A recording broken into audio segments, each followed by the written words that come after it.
ማህበራዊ ሚዲያን በአንድ እግር ያቆመችው ይህች ታዳጊ ህፃን ማን ናት?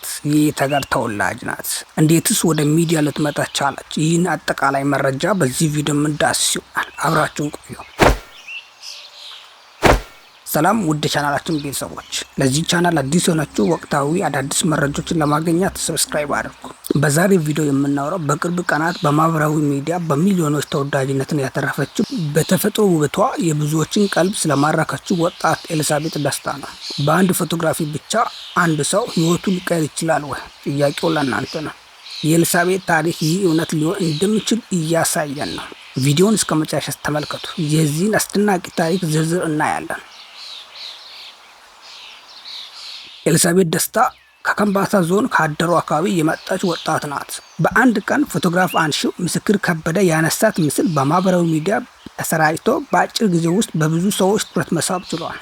ብዙዎችም የልጅቷን ተፈጥሯዊ ውበቷን፣ የፊት ቅርጽና አይኖቿን ውበት እያደነቁ ምስል በስፋት እያጋሩ ይገኛሉ። ቪዚት ከምባታ የፌስቡክ ፔጅ በሰጠው መግለጫ መሰረት የኤልሳቤጥ ፎቶዎች ከተለጠፉ በኋላ የተለያዩ ዓለም አቀፍ ሞዴሊንግ ድርጅቶች ብራንዶች ፍላጎት መታየቱ ተገልጿል። ይህ እድል ኤልሳቤጥ ለራሷ ብቻ ሳይሆን የኢትዮጵያን ውበትና ባህል ለዓለም ለማስተዋወቅ ትልቅ መንገድ ሊሆን ይችላል ተብሏል። እንዲሁም በቀጣይ የሙያ ድጋፍ እንደሚደረግላትም ተገልጿል። ይህ ታሪክ አንድ ትልቅ ነገር ያስተምራል። ውበት ሁልጊዜም በውድ ልብስ ወይም በሜካፕ ብቻ አይገለጽም። አንዳንድ ጊዜ ተፈጥሯዊ ፈገግታ፣ ቀላልነትና ማንነት ከማንኛውም ማስዋቢያ ይበልጣሉ። የኤልሳቤጥ ፎቶ የብዙዎችን ልብ የነካው ምናልባት በዚህ ምክንያት ሊሆን ይችላል።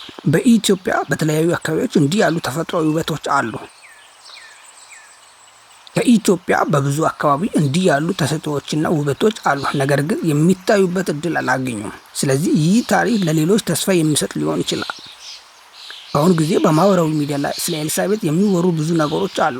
እርስዎ ስለ ኤልሳቤጥ ምን ያስባሉ? ይህ እድል በእርግጥ ወደ ዓለም አቀፍ ሞዴሊንግ መድረክ ያደርሳታል ብለው ያስባሉ? አስተያየታችሁን በኮሜንት አስቀምጡ። በዚህ ቻናል አዲስ ከሆናችሁ ሰብስክራይብ አድርጉ። ስለ ኤልሳቤጥ አዳዲስ መረጃዎች ሲገኙ የምናመጣ ይሆናል። በዓለም አቀፍ ደረጃ፣ በኢትዮጵያ ደረጃ ምን ተደረገ፣ ምን ደረሰች፣ የት ደረሰች የሚለውንም በዚህ ቻናል የምታዩት ይሆናል። ሰብስክራይብ አድርጉ።